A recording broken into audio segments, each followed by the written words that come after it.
Hello, everyone. My name is Phil Hagan. I'm going to be hosting a panel for you here today. This is the next in our webinar series of a deep dive on attack, different tactics and techniques that we can use to try and identify malicious activity. Today, we're focusing on the tactic of defense evasion.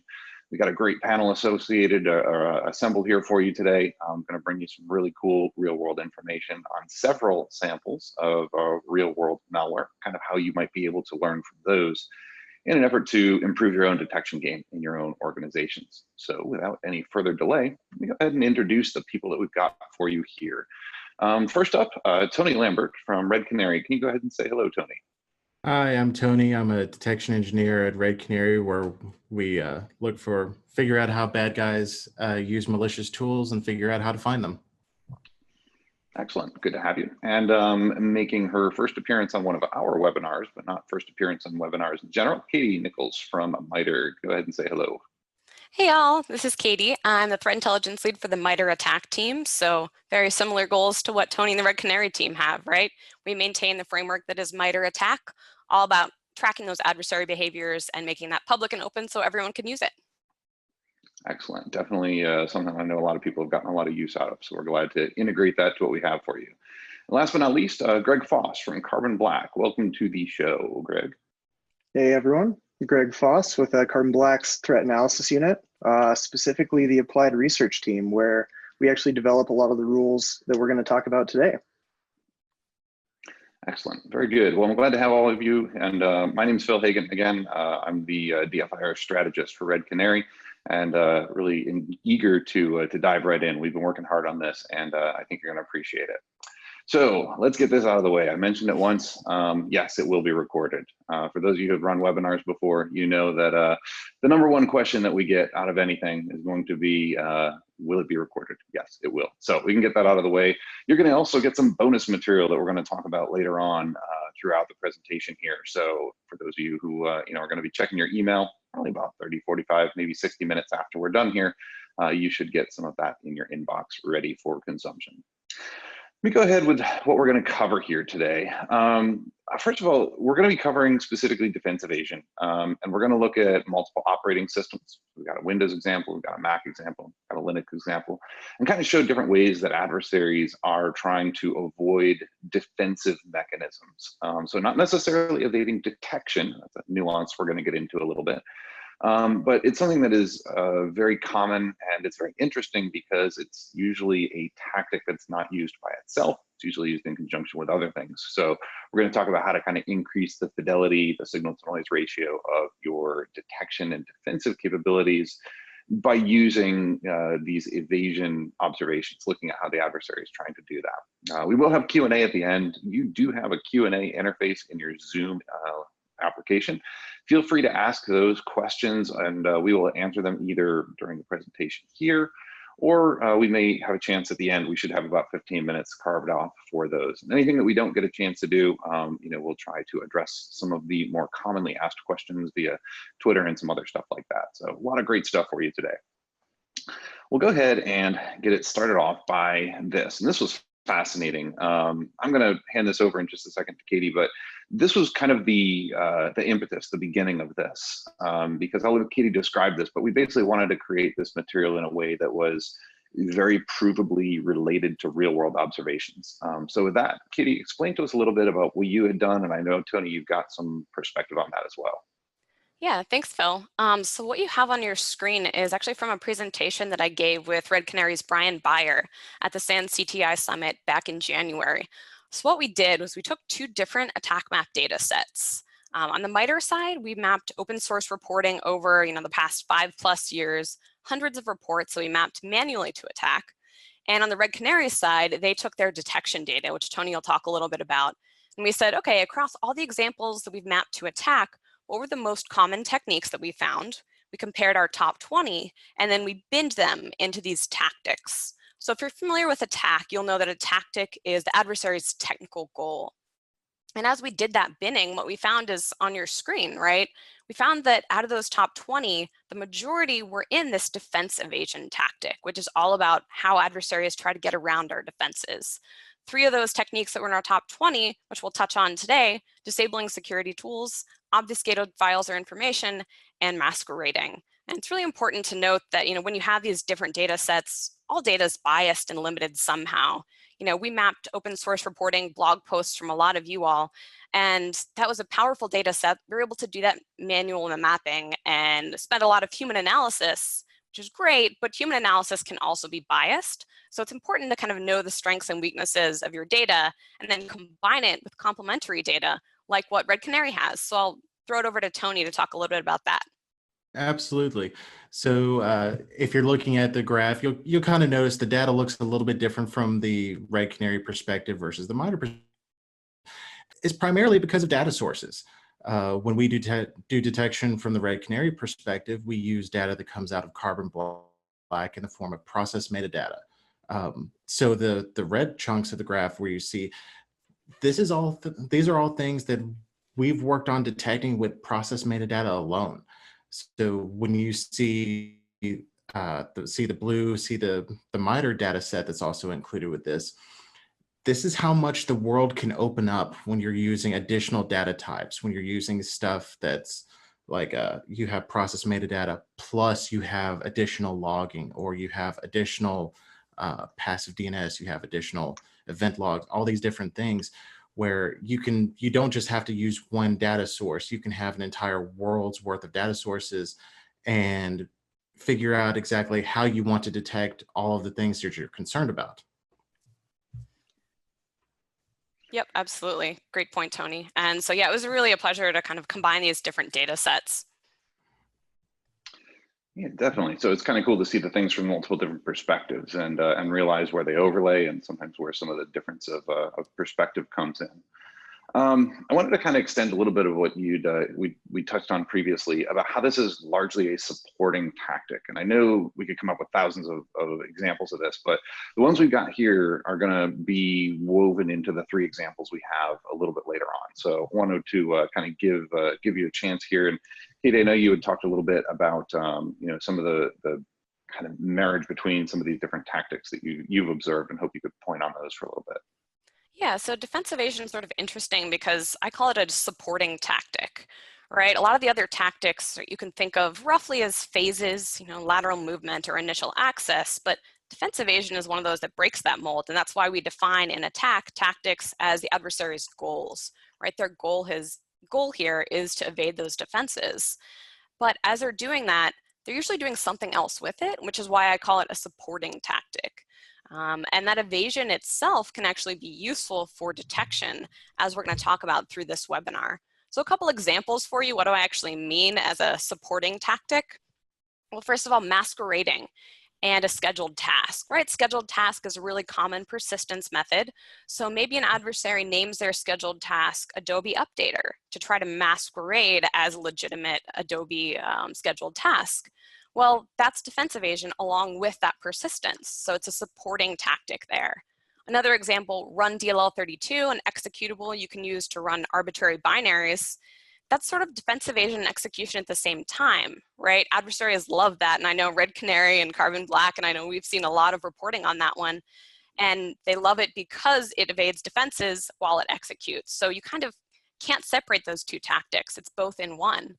Last example, in the command and control tactic, a web service using something like Google Drive to do your command and control, that's evading defenses as well while it's doing C2. So that's really what we mean by explaining defense evasion as a supporting tactic. And the cool thing is that, as adversaries are doing these other goals, they're trying to evade defenses, and that gives us another opportunity to try to detect them.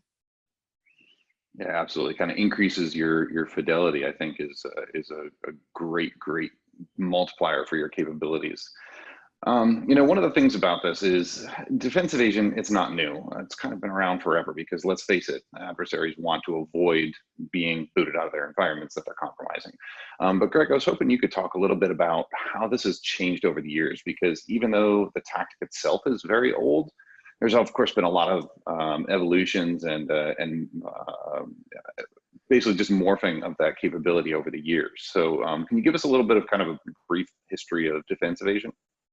Yeah, that's exactly right, Phil. I mean, as we've kind of progressed in terms of our defensive capabilities, attackers are modifying how they've been, creating malware or attacking systems directly. So we've kind of seen this transition over the years from, back when I first got into security, it was more, people would do binary padding or modify signatures of malware in some way in order to bypass basic antivirus, right? Then, when sandboxes came along and people were doing active detonation of samples, we started seeing people add things like sleep timers to the malware or, other types of little tricks to detect if they were in a sandbox or otherwise, hide what their actual, code execution was from malware researchers and security analysts alike.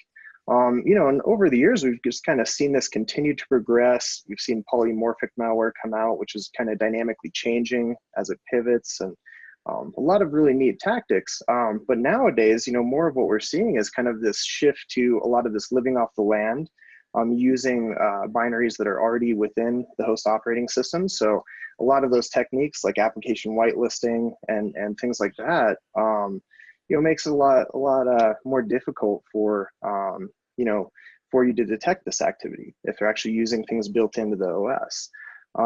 And now some of the stuff we've seen most recently comes back to like EDR evasion, which affects all of us directly.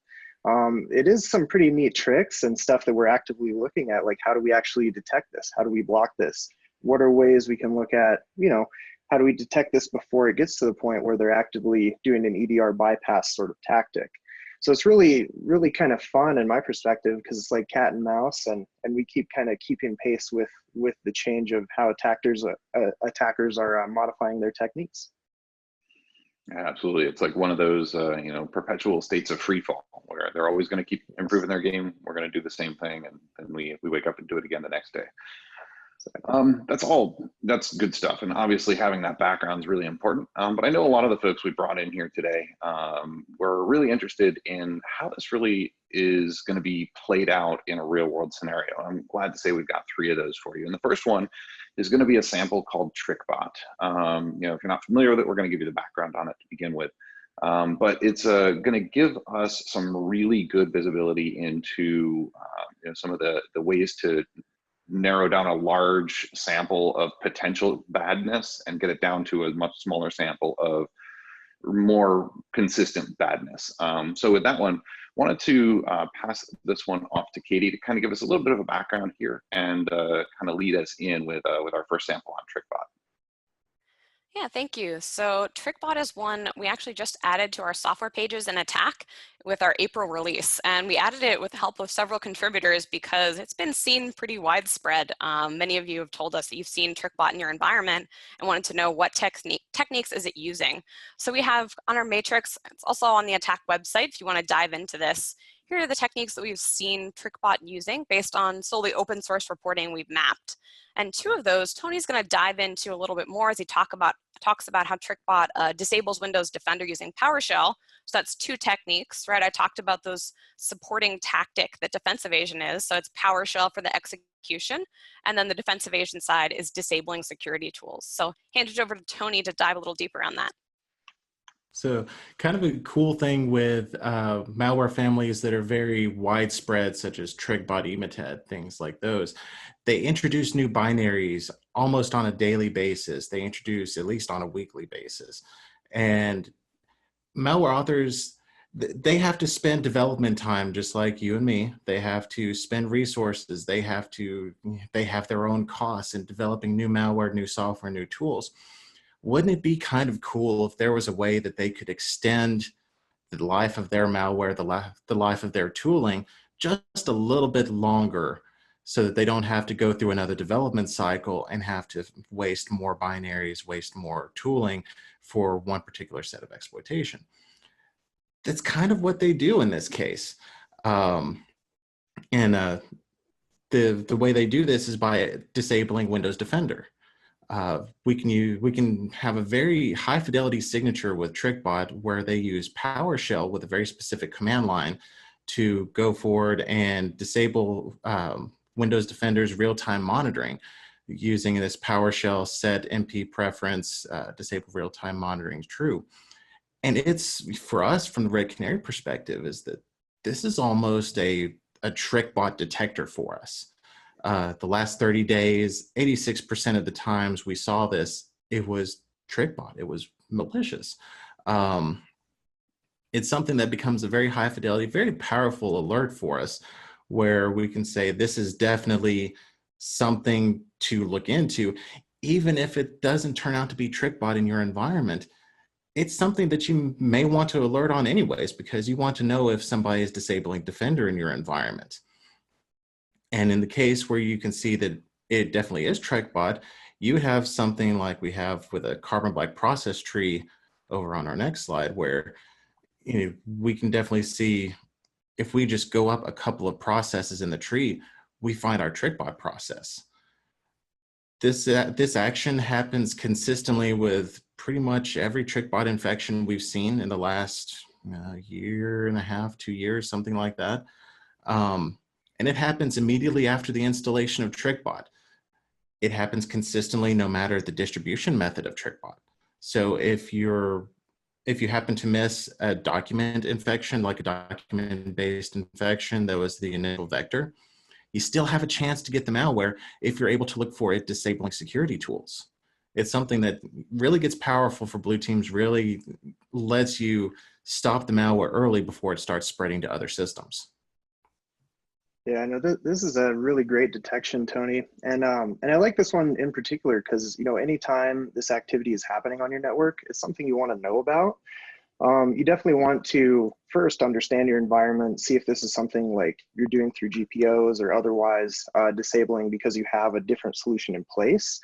But if you are using Defender, you do have this enabled and you're possibly running like that in conjunction with an EDR platform of some kind. This is a great indicator right here. And some other ones that are kind of similar to this, along the same Microsoft kind of defense evasion sort of line, is if you're utilizing Microsoft's anti-malware scripting interface, AMSI, there's disablement for that as well that a lot of popular frameworks take advantage of, such as Empire. Whenever you shovel a reverse shell out, by default, it's going to go ahead and do disablement of AMSI. So it's definitely something to look into. One neat thing that came in through the chat here was there's actually a tamper option for Defender. So I wasn't aware of that. So thanks to D Wolf for pointing that out. Definitely something to look into. Yeah, there's been a couple of good comments in the Q&A, and one of the other ones that came in was somebody said I would have accomplished this with a different command, which is certainly expected. However, we really like to focus on the overall behavior pattern instead of just one specific laser-focused signature like this exact PowerShell command. We're just using this as one example. So I don't want the folks that are watching from home or from work to think that this is going to solve all of your Trickbot problems or all of the problems similar to Trickbot. But this is just one example that we're pulling out of that real world. And Tony's 86% figure is pretty compelling. I think anybody who works in conversions of any sort would say that 86% is pretty amazing overall to be focused and effective. And I like Greg's point too of how disabling Defender, how disabling something with a manual command like this is different than what you might expect from a configuration management system. If you're doing it with group policy objects in your environment, you're not going to see commands like this executing if you have Defender disabled via group policy commands. So this would be more along the lines of maybe in your environment, if it isn't malicious, you might even have an admin who is disabling things manually going against your configuration management. That's something that needs to be looked into. Yeah, definitely. And that also brings up an interesting point of, recognizing anomalies. And we're going to follow back up on that a little bit later on. But Greg, I know when we were preparing, you were talking about having a really good understanding of your environment, which I think plays really well into kind of the recognition that we've got here for the takeaways specifically on Trickbot. Exactly. I mean, that's kind of what it all comes down to at the end of the day, understanding where your assets are, where your most critical data is, and kind of building out from there. EDR is definitely one of those tools where it can give you tons and tons of data. It's really, what you do with that data and how you interpret that in relation to your knowledge of your environment that really kind of makes the difference at the end of the day. definitely. A lot of this stuff can be, dual use. So you got to be able to differentiate sysad use of PowerShell versus unauthorized sysad use of PowerShell, I guess is another way to look at it. Exactly. Very cool. There was one question that I wanted to circle up on right here. And this is actually one that I don't know the answer to, so I'm glad that we can ask this in real time. In this situation, Trickbot or something like it, would that invocation of PowerShell need to be executed in a certain manner in order to run that privileged command? I'm not sure who best can field that, but I'm wondering if you have any quick thoughts on that. In terms of like running from an elevated PowerShell prompt, or yeah. So I'm assuming either its parent process or the PowerShell itself is going to have to be run as administrator. Is that right? yeah, definitely. Okay. That's kind of what I was thinking too. Adds on another layer of detection. Yeah. Well, one thing we've seen, leading up to this is a UAC bypass attempt before this. If they're going to try and elevate privileges through a remote shell, that might be a first step. So you could have, those other alerts kind of leading up to this one. Yeah, definitely. Cool. Well, that's good. That's one example. We could come up with lots and lots of these, and obviously with a finite amount of time, we want to make sure that we're respecting everybody's schedule here. Let's dive into our second example here, and this one's going to change some things up a little bit. We're going to be looking at Schlayer in this case, and the main variance that we've got on this is now we're getting out of that Windows world, and we're going to take a look at this from a Mac perspective, because a lot of stuff's going to change. Obviously, we're getting a lot more Unix-like in a lot of ways. And then we're also going to see how these detection and identification techniques can also be kind of translated over into the Windows world as well to kind of show that cross-platform knowledge that we've got here. So let's go ahead and just get a background on what Schlayer is for those who might not be familiar with it. And Tony, I'll let you take that away and kind of give us that intro. So for folks who have never been introduced to Schlayer before, it's an interesting sort of software that floats somewhere between adware and malware.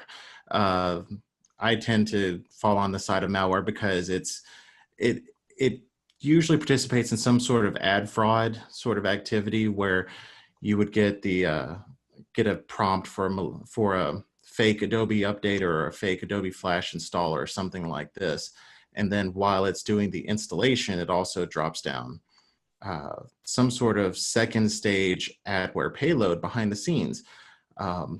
It generally advertises itself as something that it's not. It's pretty widely hosted with some sort of content distribution system. When we first started looking at this at Red Canary, we started standing on top of the shoulders of Carbon Black's research. It was a very interesting time for us because me and a few other detection engineers that were on the night shift, we would end up kind of going on nightly hunts in customer environments, seeing what were all the behaviors of Schlayer, what all could we find. And it turned out that even though obfuscation was involved, that even though they had some evasion, we could find some very good behaviors behind the scenes. So a lot of that research was done by Greg and his crew. So I really like hearing Greg's perspective from it. So this one was pretty fun. We actually stumbled across this on accident where one of my coworkers was looking up homebrew recipes and stuff like that. So what we found was he actually grabbed the advertisement kind of main URL that was shown to him through this ad on this brewery site he was looking at. And we started taking a look at this, and we noticed, when a couple of us hit it from Windows boxes or Linux boxes, we didn't get any adware. We would just get some random kind of advertisements.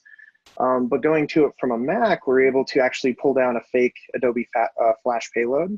And they came in all sorts of different file formats. Some were packages, some were ISOs, some were just straight applications. All of them had these different kind of landing pages and variants they would use to try and trick people.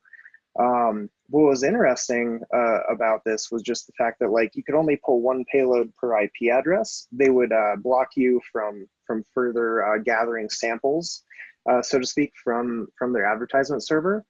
So what we ended up doing was we spun up a ton of OS X systems in our lab, and we wrote some Python that just went out and would go and visit this ad server, rotate IP addresses, and essentially it would keep doing this until it would detect a sample which you kind of see over here in the screenshot. Part of it's showing us connecting to our VPN, getting a new IP address, and I've blurred out the ones that are just advertisements.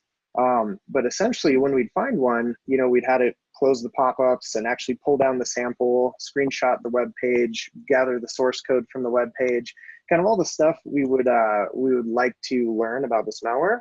And we also found another researcher, one of my friends over at Twitter was looking into this at the same time. And he actually had a ton of samples as well, just from the traffic that they saw within their data set. So we combined and we were able to get up to about 50,000 samples of this, which is insane because they kept changing signatures and stuff like that. So we were looking at, how are we going to detect this thing, right? So, looking at signature-based detection is useless because they're constantly upgrading this thing and changing, how it's executing and stuff like that as this went through. So we reversed the malware and started looking at, what it actually does once it's infected the system. And essentially on the next slide here, we have a screenshot showing kind of the exact obfuscating and deobfuscating that this malware is doing. Essentially, it's a real interesting one, and the fact that when we looked across our data sets here, just looking for XXD, base64, OpenSSL kind of in this order, progressively, every sample we found came back to a known Schleyer infection. Once we were able to look at the actual samples and see what the actual behavior of the binary in question was doing. So it's a real interesting one.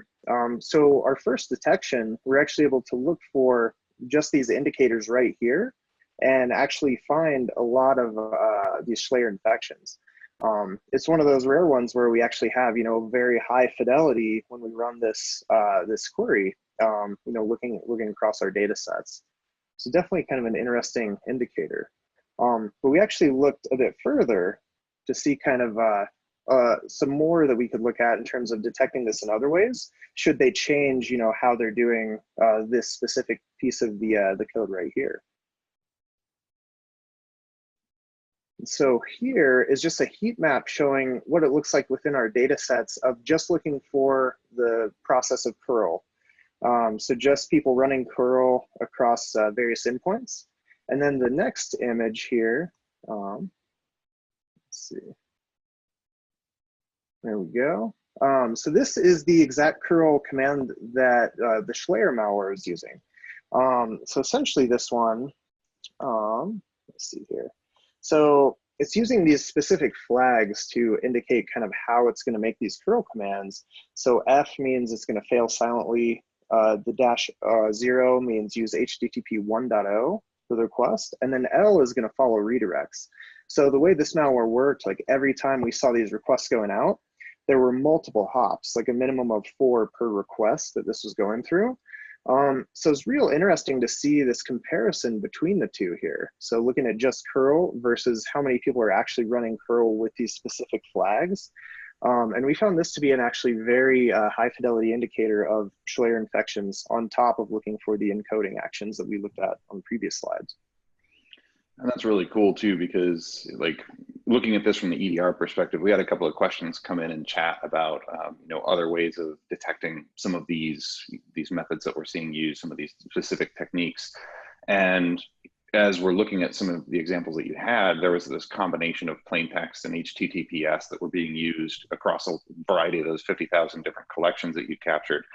Me thinking of that from the network point of view, using HTTP version 1.0 it's somewhat legitimate, but it's very uncommon. So that would be a good way to kind of narrow that down. And looking at redirect counts, there's a lot of ways we could potentially identify this behavior, even without that EDR perspective. I mean, there's pros and cons to all of them, but you bring up some really cool cases of multiple different kind of prismatic views into that activity, which is pretty fun to think through as well. Yeah, definitely. And that's where, marrying up that EDR data, maybe your SIM data and your IDS data, kind of using that all together and correlate this activity, then you can start to build some very high fidelity detections. Yeah, absolutely. Good stuff. Let's see, we've got one more in here, and I kind of wanted to shift this back to the view that Tony had previously. taking a look at the events themselves, specifically with this variant of malware with Schlayer. Tony, can you speak a little bit to this and kind of how the lessons you spoke about earlier translated into the second sample that we're looking at today? Absolutely. When we started looking at Schlayer and we realized that there was kind of a heavy data obfuscation part with this, we started looking at several of the different behaviors that Schlayer exhibited. You know, it always would unzip in certain folders. It would always, in some cases, it would tinker with macOS Gatekeeper. In some instances, maybe not. It depended on the payload. The thing that was consistent across all payloads that we observed was that deobfuscation was involved with OpenSSL, XXD, and base64, and a curl with this command line was always observable as well. So sometimes, like if the EDR data hadn't aged out at that particular point, we could go back and grab all of the deobfuscation processes and make sure that we got the original Adobe binary and or the fake Adobe one, and figure out how to notify the customer that something bad had happened. What ended up being most effective for us was this curl detection, though. Whenever we did this particular search, whenever we did this particular detector idea for curl with this command line, over the last 30 days, it was 96% effective. And when I went and looked through doing the slides beforehand, it seemed like the only time that it wasn't 100% malicious was an admin testing it and throwing us for a loop. And that was something good to see. Of like, they knew they were going to get a detection. They knew they were going to get our attention if they triggered it. But since this was so high fidelity, we were able to do some automation around this. So whenever you get a Schlayer detection from Red Canary now, that is automatically drafted, where we're able to accelerate the process. You know, this happens, certain stages of it happen automatically because we were able to get such a high fidelity behavior together for this. Yeah, you bring up a cool point too there, Tony, like that admin who was running this command to just kind of see what happens. Anytime you're putting any of these detective or potentially preventive means in place, of course, we don't want to just assume everything's going to work according to plan. I think anybody who's been in this business long enough realizes Murphy's Law is coming in sooner or later. So having the knowledge of these high fidelity detections, which you can then translate into easy testing and validation stages, it's a really another nice match of knowledge across different approaches, different teams, if you will, if you want to think in the classic red team, blue team mentality. Yeah, every now and then we have some folks who haven't received a detection in their environment and so often, and they decide, let's go pick an atomic red team test, or let's find something that I know is going to make them panic for a little bit and run a couple of commands and then see the detection that comes out. And it's always fun seeing people test something that is really specific to a malware behavior like this. The cooler part is when they can actually work the chain together themselves, and instead of just executing this one particular step in a vacuum, will actually emulate the full thing themselves. It's so fun.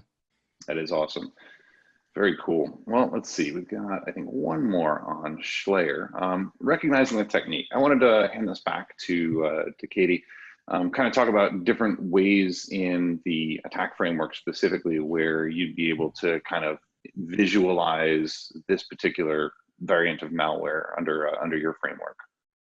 Yeah, so the technique here, as Greg talked about, is really that deobfuscation phase. So for Schlayer, they used OpenSSL, base64, XXD. Base64 is a really common obfuscation method we see. And I always recommend, there are two different attack techniques we're talking about here. Obfuscated files or information, and then deobfuscate or decode files or information.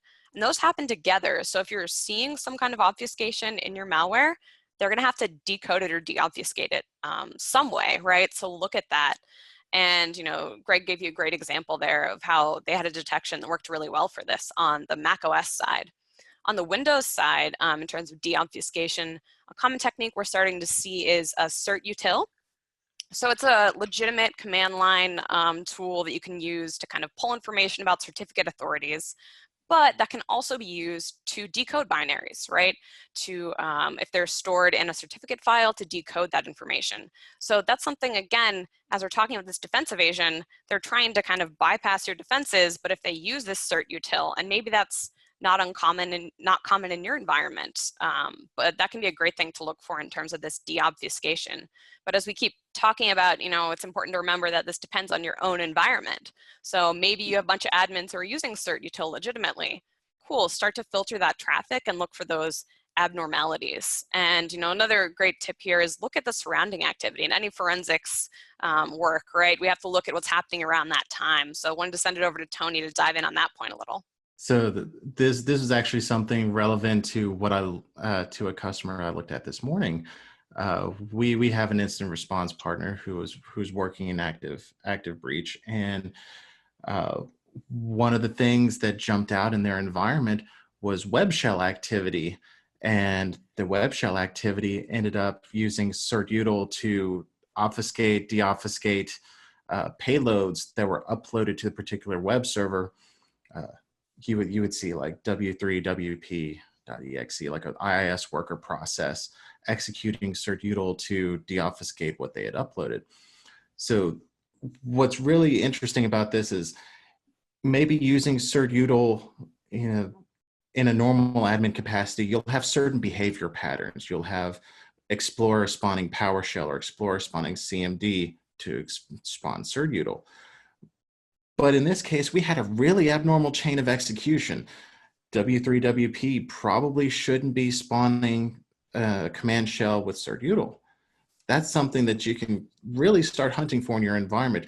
Once you baseline certain behaviors that you know are normal, you can hunt around for other behaviors that may be a little bit abnormal from that baseline.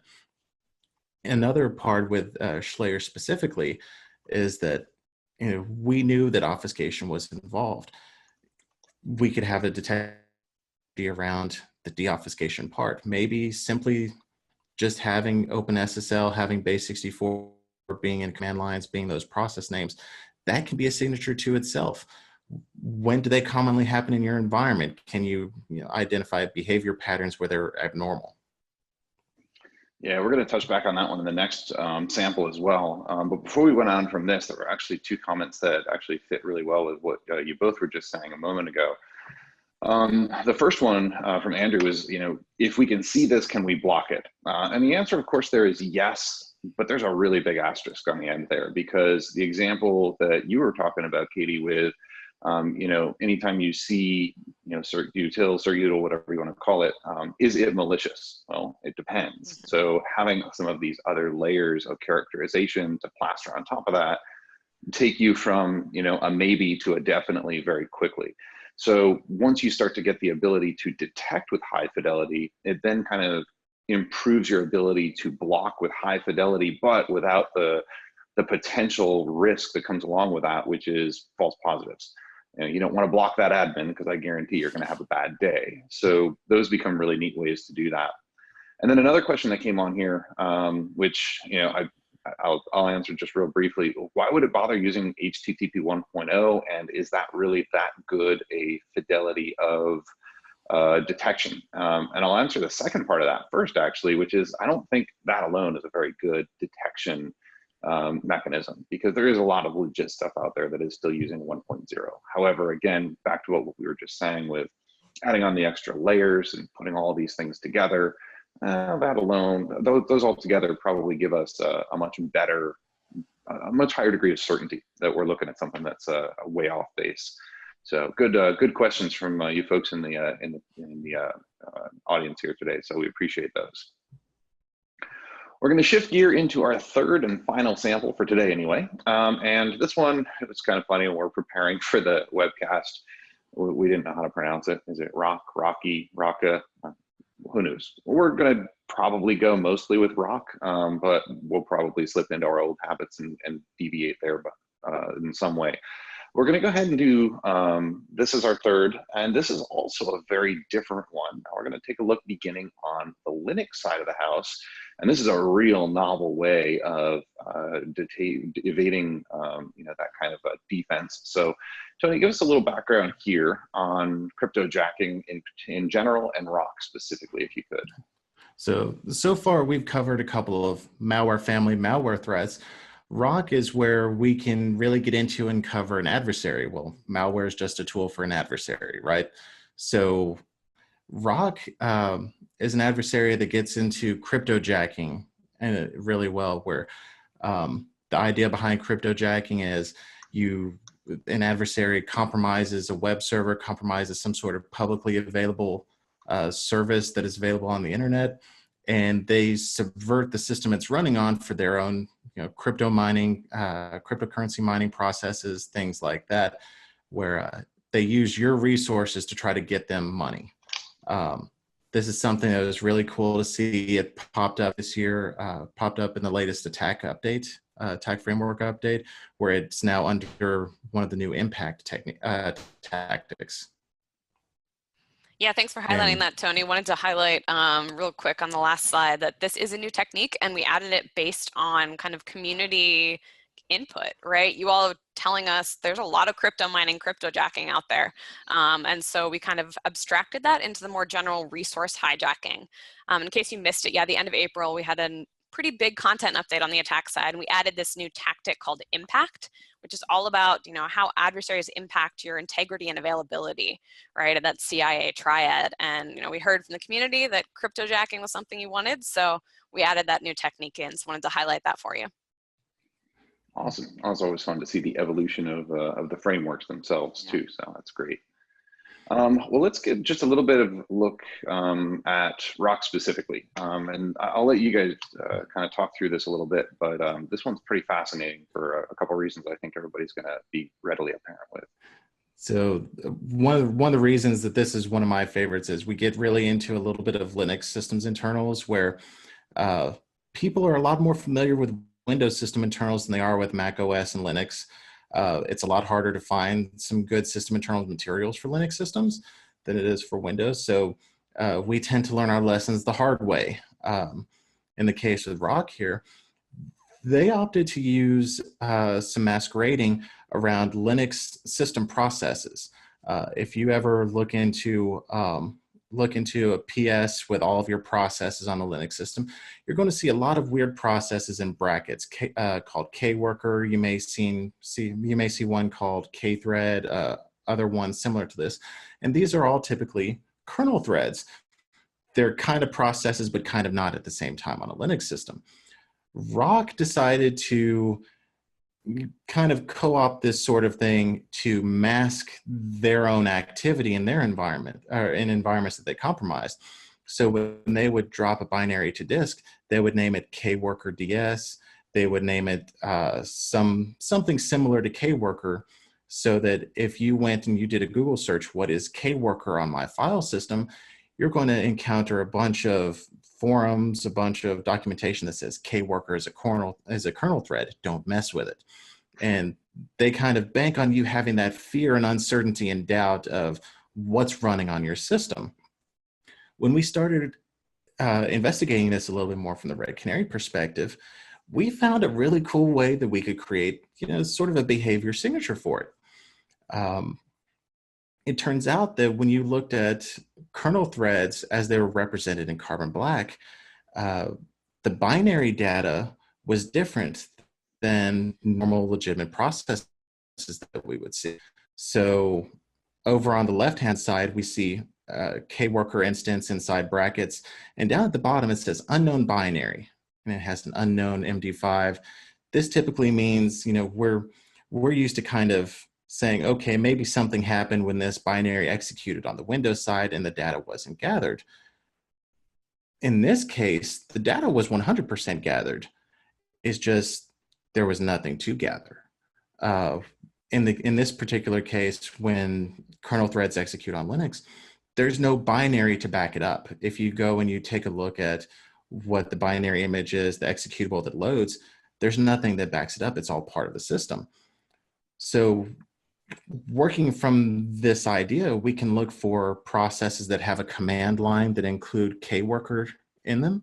And if we look for kworker that has a valid MD5, a valid binary, maybe it's unsigned because, when you go and you look for code signing in Linux, it's not going to be there. So if we look for just something to indicate that we have a valid binary and a command line of kworker, we can actually find some pretty decent evil with this. It's something that's become a relatively high fidelity detector for us. It's something that's been really helpful in demonstrating detections on the Linux side, because we can show what cryptojacking attacks from ROC look like using this sort of perspective. Nice. Well, yeah, it kind of goes back to the knowing normal in your environment, and that can now be taken from the environmental level down to a per system level. Exactly. And I know we've got a corollary to this on the Windows side. Greg, walk us through a little bit here. Basically same concepts. Now we're shifting what we've learned on the Linux side into a Windows environment. Yeah, exactly. So very similar on Windows. Like, this is something we'll see commonly with like rootkits and things like that, or where people have already injected into a local process that's already running on the host, so that living off the land and things like that. I mean, masquerading is a real interesting tactic. I mean, we just saw recently the Polar Bear 0-day came out, where they basically bring their own copy of scheduled tasks over to the system and use that to create a task on the host that actually runs their other code, which is a pretty cool technique. But it's interesting to see like the similarities and what we can do in terms of detection, like between Windows and Linux. A lot of that, like if we see a system's been rootkitted, like we go in for incident response within an organization, they were already infected, and then we end up dropping response agents. That's often where we'll see this activity where, oh, NTOS kernel is calling out directly. Like, that's bad. Stuff like that. Time. Yeah, exactly. And then we know we're going to have a bad time. So. Yeah, definitely. Well, the complexity of these operating systems doesn't really help us out, of course. Any number of even plain vanilla, whether it be Linux, OS 10, Mac OS now, or Windows, you could have hundreds of processes running that belong there. And unless you really, really have this fine-grained focus, it's sometimes hard to tell what that normal is. Recognizing that becomes something that either requires a whole lot of rote memorization, maybe some tooling that's going to allow you to kind of frame out what's expected and what's normal with certain file names, and then go beyond that, looking for things in unusual directory locations, as we saw on your previous slide. But we've also tried to kind of commoditize those together. And Katie, I know you've got this actually it's up on your wall behind you. But give us a little bit of a perspective on this one, because we tried to capture a lot of those common techniques to masquerade and kind of put them all together on one of our posters. But I'll let you take that one away. Yeah, thanks, Phil. So Phil and I, when we're not doing webcasts for our day jobs, we're instructors for SANS in their forensics team. So there's a great poster from the DFIR team that's all about knowing normal in order to find evil. All right, so it might take years and years of experience to try to figure out, okay, what's normal here? Services.exe, where does that usually live on a Windows OS? But the team's actually put out this great free poster that anyone can grab, kind of talking about what is normal, right? What is my usual parent process or folder for svc host.exe? In that last example, should it be in that folder or should it be in system 32? So a great place that you can start and saying, hey, what's normal on a Windows OS? And then that can help you kind of figure out what are those anomalies? How do I find that evil? Yeah, definitely. And, this is not a sales pitch. You can get all these for free. You can go grab the PDF, super duper high res. The URL is here. We're also going to include that for you in the email with some additional bonus materials that we're going to get into in just a couple of minutes. So really is stuff. I've got posters stashed all around my office here because I use them all the time. Just good, dense information, good resources. Well, let's kind of start tying this together before we get into any questions. And before I hand this back off to you, Katie, I just wanted to mention everybody in the webcast, if you do have any questions, please feel free to drop those in the Q&A box in your interface. And we probably won't have a chance to get to all of them, but anything that we can, we'll be happy to do, and make sure that we try to get answers to you afterwards if possible as well. But Katie, if you could kind of bring us in for kind of the beginning of the end here today. Let's talk just masquerading in general and some of the different ways that you might be able to do that, because we've looked at EDR, but I know we've got other options as well. Yeah, absolutely. There's a great comment that came in about, well, how am I supposed to detect this if I don't have the data? So great point. You have to look at the data you're collecting to figure out what detections you might be able to find for each of these techniques. And luckily, I have an example here of what we have on the attack webpage. For each of the techniques, we have the data sources that you might want to look at to try to detect each of these techniques. So for example, masquerading, right? File monitoring, process monitoring, and that binary file metadata.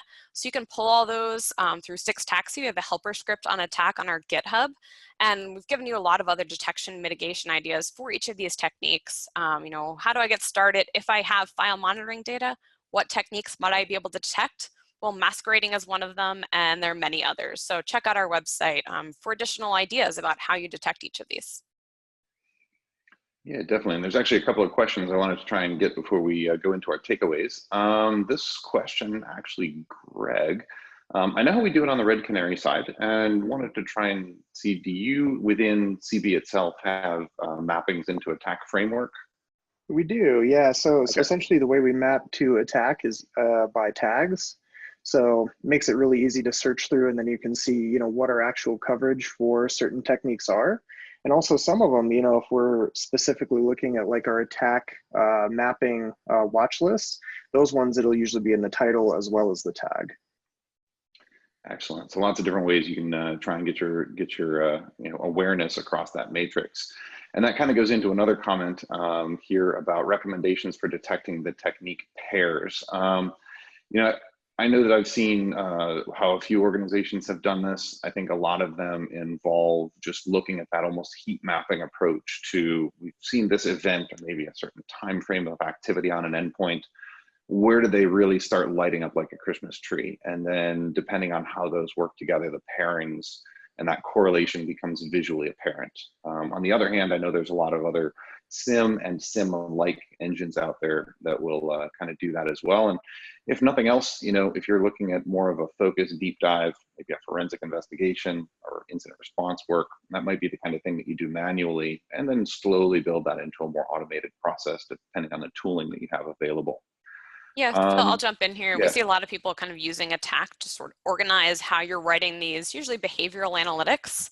So we have a resource on the MITRE side, as we're talking about detection, called the Cyber Analytics Repository, or CAR, car.mitre.org. Some ideas for some pseudocode of detections you might write. Good place to get started, but there are a lot of those resources out there. It's great to see the community, you know, working together on these detections, how you might detect some of these technique pairs. Cool. Well, that's a link. I'm going to actually take a note for our team to include that link for CAR in our follow-up email as well, because there were a couple of other questions. And Tony, I just saw you grabbed one that I think talking about contributions that we can get into here. Yeah, absolutely. So for the question was, how can I contribute if I have some ideas for defense or others? If you have ideas, if you have defense evasion ideas that you want to contribute towards red team tools, something like that, you know, you can do for particular red team tools. But if you're looking for, if you have seen defense evasion tactics in the real world and you want to help defenders figure out how do I better use my data sources, how do I better test these in my environment, you can contribute those towards Atomic Red Team, similar projects. I know a couple of other organizations have projects similar to Atomic Red Team. So depending on what the technique is, it may be appropriate for that. If you have observed a defense evasion technique that is not in an attack framework, there's not really a lot of public research around, it's definitely something that you can contact Katie and the folks at MITRE about. They are very, very open to listening to any sort of techniques that you've seen in the wild, any sort of documentation that you've seen in the wild, and really get that disseminated to the greater community. Yeah, absolutely. Thank you for mentioning that, Tony. We're happy to get contributions. The email is attack@mitre.org.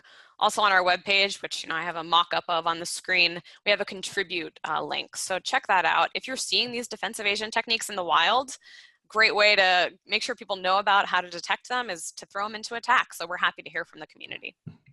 Awesome. We get better as a group. Agree. Very much so. Well, that's actually a really cool segue onto our next slide. It's almost like we knew what was going to happen here. The takeaways that I want to pull in here is, first of all, adversaries aren't going to stop trying to evade defensive measures that we put into play. That's a tale as old as time, right? It's going to continue, and they're going to change. We're going to have to change. We're going to continue this kind of cat and mouse game. Greg, I liked how you phrased that up when you were talking earlier. But this is a very good bang for the buck mechanism that we can use, because they're going to do this kind of activity on all different operating systems via a variety of different matters. And if we can build kind of an approach to detecting this tactic, then it's going to pay off a lot better than if we're looking at individual command lines. Although, as we saw here today, those individual command lines do play an important part when you want to get the real deep down specific identification, probably coming as a product of investigative or threat intelligence generation work, or the kind of thing that's going to tell you about that adversary. And the last thing on here, we very tangentially touched on this, but it's an important one. We're talking here specifically about defense evasion, not detection evasion, because in every single one of our cases, and hundreds more like it that we didn't have time to get into, the attacker was trying to evade defensive mechanisms, but we showed you here how very specifically and very plainly, in many cases, we were able to detect them. So I don't want you to think that, oh, they're going to try to evade defense, the game's over for us on the good guys' side. That's far from the truth. We can still detect them. We just have to make sure that our game is in the right level of maturity and technical development in order to actually accomplish that. Looking forward, before we get in, I see we've got a couple of questions in the queue. Now we get to ask for your feedback. We've done 2 of these so far. Our first deep dive was with a lateral movement, and then we moved into defense evasion today. We're going to have another one of these, and we would like to hear from you about what that is going to be. So send us your ideas. I believe we will have some information going out on Twitter shortly here on how you can submit the ideas for which tactic you'd like us to cover next. And then we'll have a Twitter poll to basically decide what that'll be. And we look forward to hearing from you, because these are a lot of fun for us to put on, and it's a lot more meaningful to everybody on the panel and all of our support team that help put these together, if it's content that's going to be relevant and meaningful to everybody out there on our receivership. So go ahead and let us know what you'd like to see. We really, really look forward to doing some more hard-hitting, realistic stuff for you, and we're happy to try and bring that out to you. You will also, at the end of this webcast, receive an email, and you're going to get some stuff in there. You're going to get a recording of the webinar. So like I said, yes, it's recorded. Yes, you will get a copy. You can share that out to your colleagues and friends, point them to our posts that we're going to have on that as well. We're also going to give you some bonus content, and we'll give you some more information about that contest that we're going to have coming up for the next, the next webinar topic. And then lastly, we're going to give you a bunch of other resources. I named a couple of those off, URLs and other things. I saw a couple of you had posted those into the chat and into the questions window. We'll take a look at those and see if we can get them included as well. And for all the latest, greatest stuff, to include information from our awesome panelists here, as well as our colleagues in and around the security community, don't forget to check out our blog. We really enjoy putting that content out as well. As we go into Q&A, before I dive back into my previous window real quick, wanted to open it back up to Katie, Greg, Tony. Is there anything else you wanted to add real quick while we're kind of fielding these questions that are coming in? Yeah, I would just go back to kind of how we started out, right? That this defense evasion tactic is all about getting around our defenses, but some of the very things that adversaries are doing to try to get around us, we can turn back around them to find them and kick them out of our networks. So all is not lost just because they're trying to evade us. There is hope, and hopefully we've given you some actionable ideas for how you can try to detect these things. For me, I really like the sentiment of defense evasion is not detection evasion.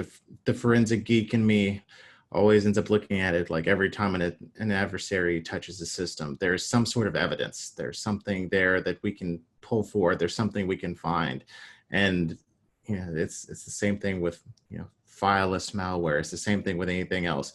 Just because a technique is being used doesn't mean that artifacts aren't left. It doesn't mean that you're not going to be able to find some sort of evidence that an adversary is there.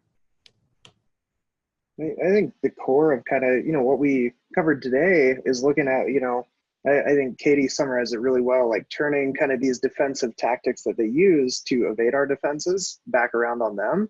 I think that's been a strategy we've kind of highlighted a couple times here, and we've seen work really well in investigating a lot of these threats that we're developing new rules for every day. Because I mean, at the end of the day, the attacker's goal is going to be to stay within your environment as long as possible, stay hidden as long as possible. Especially with the example that Tony was talking through around cryptojacking. The longer they can stay on the system, the more systems they can gain access to and lie resident without you knowing that they're there, the more money they're going to make. So a lot of these are designed to just keep them hidden, keep them, under the radar, stay in there as long as possible. So we're really looking at all these different ways to uncover that activity, kind of raise that to the light, and then, remove them from the environment, essentially turning the tables back on the attackers. Yeah, definitely. We are certainly not in a business that's going to get old or boring anytime soon. Let's see. There's one question in here I wanted to mention because it kind of speaks to my my sweet spot. What's the value of network recording? I'd first say we never want to do recording with Wireshark. That's a whole different discussion I'm not going to bore you with, but maybe go with something that's a little bit more of a focus tool like TCP dump. But what is the value of that network data and how can we best use it? It kind of speaks to what we discussed earlier about adding on maybe SIM or SIM-like log aggregation capabilities to your EDR platform, maybe to NetFlow. There was a question about that asked earlier as well. So, you try and combine all of those together and you come up with two different kind of ends of the spectrum. You've got all this really rich, dense data, which is great. And then you've got all this really rich, dense data, which is majorly prohibitive to get to. So how do you kind of get that in a sweet spot? And, it's very valuable. I spend a vast majority of my time on network-based focus. So, I think it's something that we do need to include. But a lot of times I see the EDR or log-based data is driving us to that network data. So how do I know which network segment I want to look at? Well, maybe I'm going to go into EDR. Maybe I'm going to go into something else and use that as a driver. So I see that it becomes a very good end of the road type investigative medium. So that's kind of a cool thing. There's a question here. Oh, go ahead. I'm sorry. Oh, no worries. I was just going to add on, one of the things I really like about looking at the network data is you could have like an IDS alert trigger, and you could, not really know what this activity is. It could be over an encrypted tunnel or something like that. So you might only get this portion of the picture. Taking that hit and then marrying it up with what you see in EDR, now you can tie that hit on, some IOC out there to the actual process. That's kind of one of the things we always did in my previous role that would really help us kind of mitigate those false positives right away or determine if something's, something we actually really need to dig into. So having both of those, I think is really key. Yeah, definitely. There's one other one on here that, Katie, I think you'd probably be a good one to answer this one. Do you have a best entry level, or a best top level entry to attack? Is there like a page, a landing page that you like to send people to get them started with what is it and how can it help me? Yeah, absolutely. We recently, a few months ago, added a getting started page from our attack.mitre.org site. There are 4 kind of key use cases, whether it's threat intel or detection that we've talked about. So based on that, we're also working on some, it's a great teaser actually, we're working on some more getting started content for folks because we know it can be a little overwhelming. So I would just say start small, choose a data source and adversary. And it's going to be tough to cover everything all at once, but detection's all about iterating and improving, right? Start small, find something that works, tune it, and expand from there. Yeah, absolutely. Crawl, walk, run, right? Exactly. It's time tested. Well, very cool. Well, I think we've addressed all the major questions that we've got in there. I see there are a couple of others that are trickling in. We'll do our best to maybe try to get to those in Twitter if we can. But before we go ahead and close up, I just want to say thanks to the 3 of you for working with us on this webinar. It's been a lot of fun putting it together and kind of iterating our own content. And I thank everybody else for joining us as well. Last takeaways, last word, anybody wants to add in for your perspective? Yeah, this is awesome. Just a pleasure to work with folks who are trying to get information out there to the community on how we can do defenses better. So thank you all for the time and thanks for coming. Yeah, thank you, everyone. Yeah, thanks for being here. Like everything we do is empowered by you showing up. Yeah, absolutely. It'd be a really lame webinar if we didn't have anybody. So we gotta thank everybody for that. Well, hey, thanks again, everybody. Check your emails shortly. We're going to get those links to you as quickly as we can get this through post-production. And we look forward to hearing from you between now and our next webinar, as well as hopefully joining us for that one as well. In the meantime, have a great rest of your week, and we'll see you here on the next iteration. Cheers.